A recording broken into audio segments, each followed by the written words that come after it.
it's a much more tricky exam than what you're going to find in school. So the content tested on the exam sometimes isn't even as advanced as what you might see, an exam in school. But the strategy required for the MCAT can be very tricky because you're going to have four choices per question. And sometimes there isn't a clear right answer. There might be something that's close, and you have to figure out what the best answer is going to be. Sometimes they give you answer choices that are going to steer you in a direction that you shouldn't be going, and so on. All right. Welcome, Dr. Shemassian, to Journey Scholar podcast. Glad to have you on. Thank you, Truki. Glad to be here. Absolutely. Thanks for joining us. Can you start by giving us a background into how you got into MCAT prep and how you got here? Yeah, absolutely. It's a long story, but I'll keep it to the mid-length version. So my parents, were immigrants to this country, and they always prized education because that's how they were able to come to the States, and they always valued education and preached that to my brother and me. And so as I was going through my own education, I realized that I needed additional assistance. But given that my parents hadn't pursued much of their education in the United States, I had to kind of figure it out on my own. And as I was achieving my own success with this process, people were coming to me for help, help with their medical school applications as well, and tutoring and all these other different elements. And at some point, I found myself just growing in my love for mentoring other people. And the demand got to a place where I realized that I can serve more people and help them achieve success. And so it kind of organically grew into the organization that we have today. So it didn't kind of start out with the mindset of, oh, I should have this organization that helps people with this process, but it was something that grew out of my own desire to do well educationally, which then turned into something much greater where I got to help other people. And when you're going to medical school, you really have to plan ahead. And one of the things you have to plan ahead with and perform well on is the MCAT. So naturally, in helping students get into great medical schools, it became very important that we also start helping with the MCAT, because the landscape years ago was, there were certain large sort of like corporations that were offering kind of DIY MCAT, tools and things like this. But students were routinely telling me, hey, I can't find something that's custom to me. I can't find something that is going to teach me the MCAT at the level that I need it. It seems like there's just over information out there, and I don't know what to spend time on and what not to. And for me, it's always been important to have a curated approach to everything that we do, be it MCAT preparation or application support or whatever else a student is going through. That's fascinating. So how long has your team been offering MCAT coaching to students? Oh, for years, boy, probably for the better part of a decade now. So we've been helping students with this process for a long time. Okay, fascinating. Okay. I also see that within the MCAT space is just catch me up a little bit. There's been a lot of changes in many other tests like the SAT, the ACT. The last 2 years has seen a lot of changes. Has that been affected? On the medical school side, not so much. So on the college admission side, yes, there has been this kind of simmering push towards going test optional. And that was going on for years. But then during the pandemic, it really accelerated, where students weren't able to get test dates or test safely. So pretty much all the prestigious schools even went test optional. Now, a lot of the high-end schools like the MITs, the Yales of the world are now making it test mandatory. So they're kind of also easing back into pre-pandemic approach, if you will, to standardized testing. But interestingly, with medical school admissions, during the pandemic year, there were some schools that had gone test optional. Like I remember, like Stanford Medical School, for example, and, other places like this that were going test optional at the time, but pretty quickly kind of went back to being test mandatory. So the MCAT and medical school admissions, I would say, was less changed, even with that pandemic landscape. And we're pretty much back to the way things were now. Okay, I see. And as far as the content of the MCAT goes, there hasn't been any change in I think the last change I saw was 2015. Is that right? Yeah, so several years ago, we had a major change where it went from essentially 3 sections to now 4 sections. The testing score system changed. So it used to be scored out of 45 and there were 3 sections, each one up to 15. Now it's very different. There are 4 sections. So the addition was psychology and sociology, which now makes up 25% of the exam. And each section is scored up to 132. So now the maximum score is a 528. And it's kind of confusing, why did they make it out of 528? It seems a little bit arbitrary, but that was the major change. And then several years ago, They used to have a situation where you could either take the old MCAT or the new MCAT. And then at some point they said, you know what, everyone has to do the new MCAT now. And that's where we are. I see. Okay, okay. So that's really good to know. And I think the MCAT is also very interesting in the sense that unlike other professional entrance exams, there's no competitor, right? No, so that's actually a very interesting point. So, Yeah. medical schools, first of all, there are two kinds of medical degrees that you can receive in the United States. I think that's important to highlight. One is an MD, which is what people are most familiar with, and then there's a DO, which is a doctor of osteopathic medicine. Now, the same people who run MD admissions, like the administrative body, the AAMC, they also administer the MCAT. So it's kind of like they kind of make up the rules, and they're like, this is the test you have to take, and they administer that test. They also oversee sort of MD admissions. But interestingly, DO schools, so osteopathic medical schools, also require the MCAT. You're correct. There's no Okay. competition. It's not like a SAT versus ACT. There's one game in ACT, town. right, right. Yeah. Exactly. Okay, I see. So jumping into your wheelhouse, which is MCAT prep, I'd like to talk about some strategies for getting ready for the different parts of the MCAT. If we can break it Mhm. down by section, going after the four sections of the MCAT. Yeah, I'd love to chat about that. So the MCAT has four sections. The first is essentially Chem Phys, so chemistry and physics. The actual name is a little bit longer. It's like chemical and physical foundations of biological sciences. So that's Chem Phys. Second section is CARS. That's probably the most infamous section that tests reading comprehension and requires really no science content knowledge. The third section is biochem. And the third one is psych soc, or psychology and sociology. And so each of these four sections essentially is 25% of the exam. So Chem Phys is 25% of your total score, CARS is 25% of your total score, and so on. And when you take the exam, you have to take all four sections. Now, it's a very long exam because it's going to be, when you think about breaks and also administration time for the exam, it's an over 7-hour exam. So it's a really taxing kind of thing. Whenever you prepare for the MCAT, it's important to know that the MCAT is not just a test of content. So even if you go to undergrad and you do well academically and you have a strong GPA, it's not like you're guaranteed to do well on the MCAT. It's a much more tricky exam than what you're going to find in school. So the content tested on the exam sometimes isn't even as advanced as what you might see, an exam in school. But the strategy required for the MCAT can be very tricky because you're going to have four choices per question. And sometimes there isn't a clear right answer. There might be something that's close, and you have to figure out what the best answer is going to be. Sometimes they give you answer choices that are going to steer you in a direction that you shouldn't be going, and so on. My advice to every student is, at the beginning, take a diagnostic exam. A diagnostic exam gives us a clear picture into what sections are you stronger or weaker in. Also, if it's a good diagnostic exam, it also tells you where you're strong or weak, not only in terms of test content, but as well as test strategy. Are there certain kinds of questions that you tend to get wrong, and so on? And then once you have that sort of testing profile, now we get to build out a study schedule between now and the date you're going to take your exam. So if you're a first time test taker, or you took it one time and you scored kind of low and you need to make a pretty big jump, then we're going to recommend, a pretty robust testing schedule. Most students are studying for their exam between 3 and 6 months. Now, if you're a retaker who has a pretty good score and is looking to make a meaningful jump but doesn't need to necessarily make a massive jump, then taking like a 2-month prep schedule for your next test date might be okay. But it's really important to divide it into two phases. So phase one is when you're doing about 70% of your preparation on content and 30% on strategy. And then phase two, is going to be the flip of that. So you're going to do 70% strategy, 30% content. Because as you near the exam and you have a stronger content foundation, now it becomes about making sure that you're approaching questions in the right way. And then when you get something wrong, understand why you got it wrong. I think, Chuki, a lot of times students will just do their preparation based on, oh, I got the wrong answer. I read the explanation of why this is right or this is wrong.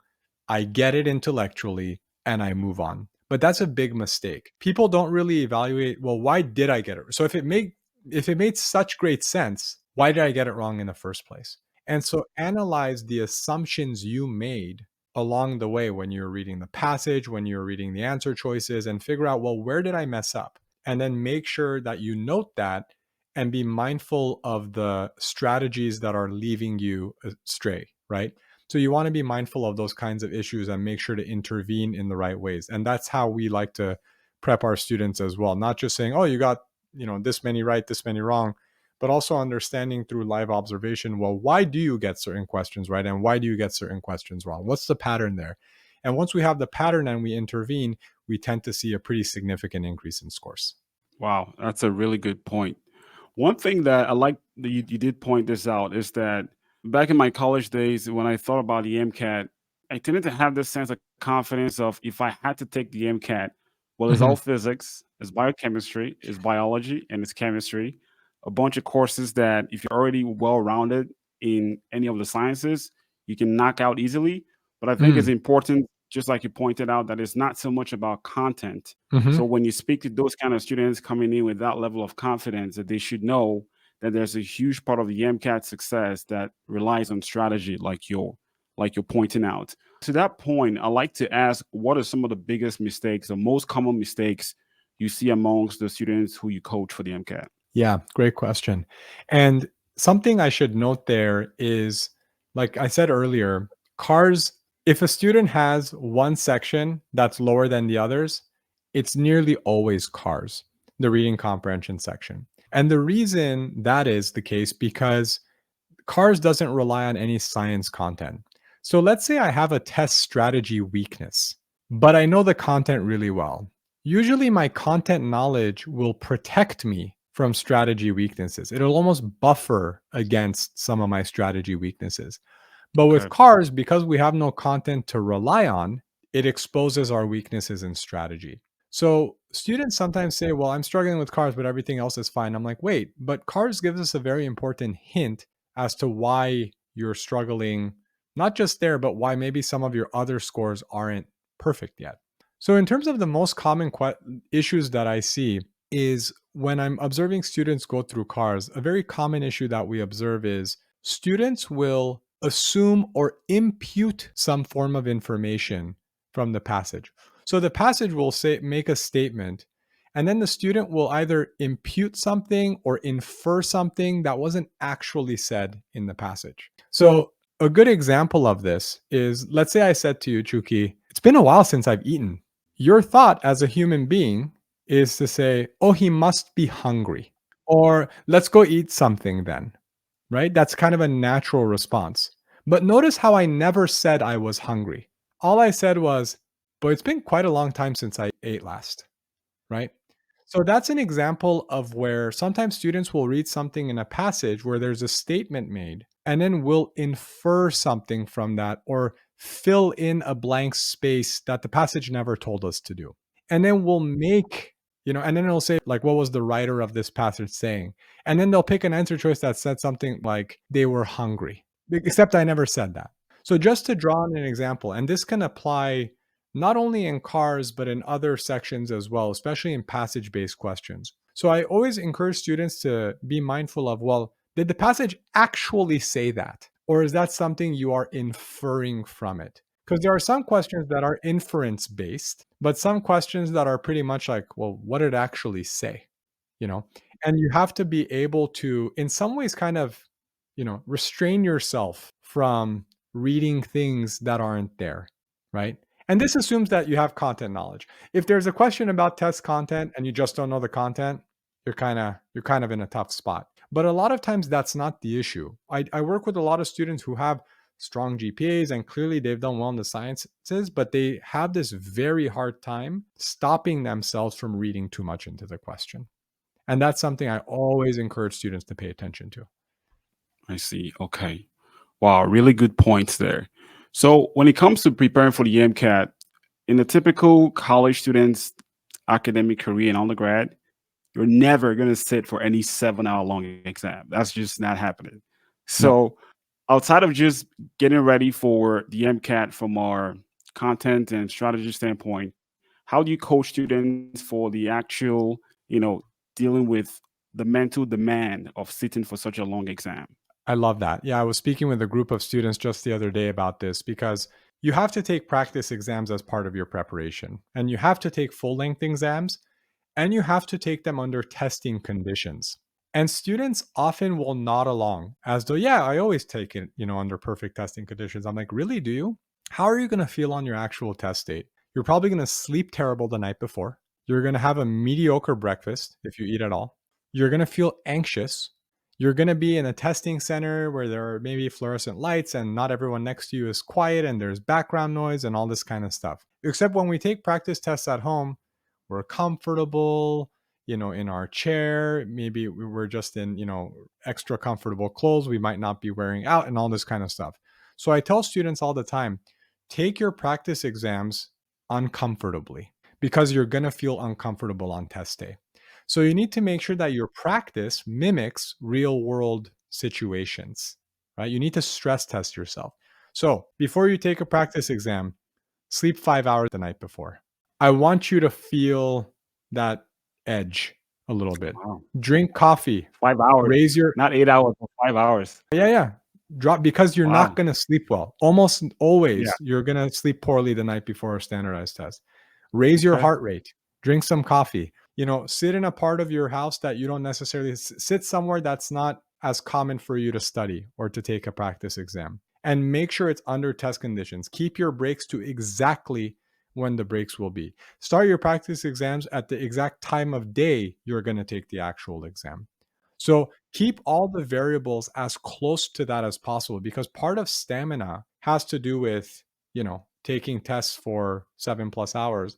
But then part of the mental thing is you're never going to experience the real test day will bring certain challenges that unless you replicate it during your practice, you're just not going to be prepared for. It's going to throw you off. Also, give yourself less time when you take practice tests. So we've all had the experience where we're taking a practice test at home. We finish on time. Everything's on time. Maybe we finish early. It felt as at ease. But then when you're on the actual test, you're locked in on every question and maybe you're taking more time per question than you were at home. So give yourself 90% of the total testing time. See if you can do it a little bit faster because on test day, we all have a tendency to obsess over, ooh, I don't know if it's right. I'm debating between these two choices. And because now the stakes are real, you have to recreate that situation and prepare yourself for the real thing. Another follow-up question to that is when it comes to prepping for the MCAT, just a quick question, what percentage of your typical students are college age versus, professionals? Yeah, so students will vary. Some of our students apply to medical school without a gap year. So we call that applying straight through. Typically, Okay. if you're finishing undergrad in 4 years, you're submitting your application at the end of your third year. So the summer after your third year of undergrad is when you submit. So you either want to take the MCAT the summer prior or January of the same year that you're, submitting your application. And then some of our Okay. students are taking 1 year gap, 2 gap years. Some are even non-traditional. Maybe they're Right. 28 years old and they were doing another career and decided to make a switch and go into medicine. So we see all of that. But the average age of matriculation into MD programs here is 24 years old approximately. So it's actually very Okay. common to take a year or two or more between undergrad and the start of medical school. And we see that a Okay. lot too with our organization. Okay, I see. The reason I asked that question is I would expect that the length of time you would recommend for someone who was college aged, so that early 20s taking the MCAT, Yeah. will be slightly shorter than someone who was a non-traditional student. So, what recommendations would you give to someone who was college aged in college, let's say sophomore year of their college? How long would you recommend they start their MCAT prep after they take a diagnostic exam to see that, what you can call as a typical score or average to hit an average MCAT score, let's say?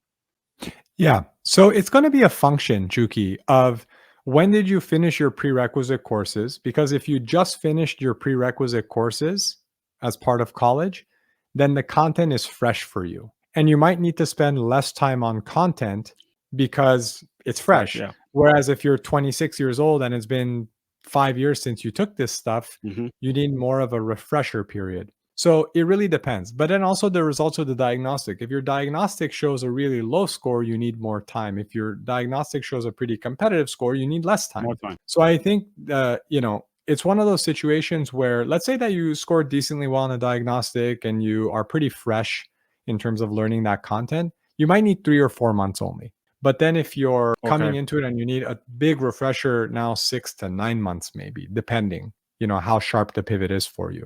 But maybe you're a more mature student and you're taking like a career changer post-bac, which you're learning the content. That might mean that you only do a 4 month schedule. So it really I depends see. on life circumstances. But I think for most students who are, devoting significant time to their preparation, 3 to 6 months is going to be the window for most people. Okay. 3 to 6. And that's 3 to 6 months of prepping. Like how many hours a week is your best recommendation? Also depends. So because the total hours of prep matters. So for a student who hasn't taken it at all or who is really studying some of this material for the first time in a long time, you want to have around 400 to 500 total prep hours, okay? And sometimes non-traditional students, let's say they're working a full-time job and so they can't do it full time, which means they should stretch out their prep period because each day they can do a little bit less. So let's say, for example, Yuki, I have 25 weeks until my exam, just under 6 months. And I want to prep for 500 hours. So what do? We do 500 hours divided by 25 weeks. That gives me what, 20 hours a week, I think. Now it's up to you to say, I want to do 4 days a week, 5 hours a day, or 5 days a week, 4 hours a day, or I want to do 6 days a week, a little over 3 hours a day. Make it work within your life context. And if you need, more time and you're working, maybe you have a spouse and kids, whatever you have, then stretch it out over a longer period of time to be able to get in the same number of total hours while balancing your other requirements in life. I see. Okay. And when it comes to overall readiness for the medical school admission, what weighting do you see going towards the MCAT versus other parts of your application? Huge. So GPA is huge. MCAT is a massive variable. And then the extracurriculars and the quality of your essays and things like this. So no medical school is going to tell you, X% of our admissions decision is the MCAT. They're not going to say that. But I can just tell you, having, worked with students for so many years, that it's a massive, weight. And also keep in mind that what the matriculant median MCAT score is for MD programs in the US is around a 511. And so you want to make sure that you are having a competitive score, because even that median score isn't a low percentile. So it's a pretty difficult exam. And we always want to make sure that our students are well prepared, because if you have a very low MCAT, it significantly harms your chances. Wow, this has been really good. I can keep on going, pulling out all the nuggets from your Maybe we'll do brain, a Dr. round two, Shemassian. Chuki. Who knows? Yeah. We got to do a round two. Who knows? But it's been nice having you. Can you tell us where people can get more from you? Absolutely. Yeah. So people can just type shemassianconsulting.com. I know it doesn't roll off the tongue, but we can, perhaps link to it in the show notes. And however we can be of service, whether people are looking for one-on-one MCAT tutoring or application assistance, or people want one of our very popular like MCAT question bank resources, you can find it all on our website, and it should be very easy to get in touch. We'd love to help. Oh, that's perfect. And we'll make sure to include all the links to his website and his YouTube channel in the show notes. So check those out in the description section to get some more from Dr. Shemassian. Thank you so much for joining the Sojourning Scholar podcast. We look forward to talking to you in the future. My pleasure, Chuki. Everyone take care.